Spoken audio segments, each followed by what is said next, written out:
अवैध कोयला कारोबार पर रोक लगाने को लेकर गुरुवार को प्रतापपुर पुलिस ने बड़ी कार्यवाही करते हुए 10,60,000 रुपए कीमत के ट्रक एवं उसमें लोड 15 टन कोयला सहित 2 व्यक्ति को गिरफ्तार किया है।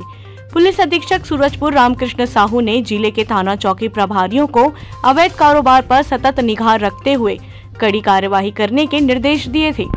अतिरिक्त पुलिस अधीक्षक हरीश राठौर के मार्गदर्शन में बीते रात्रि में थाना प्रतापपुर पुलिस को मुखबिर से सूचना मिला कि ग्राम गोंदा में एक ट्रक में अवैध रूप से कोयला लोड कर परिवहन किया जा रहा है।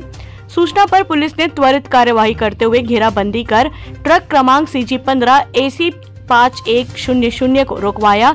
इसी बीच चालक अंधेरे का फायदा उठाकर वहां से भाग निकले। सूरजपुर से विष्णु कसेरा की रिपोर्ट।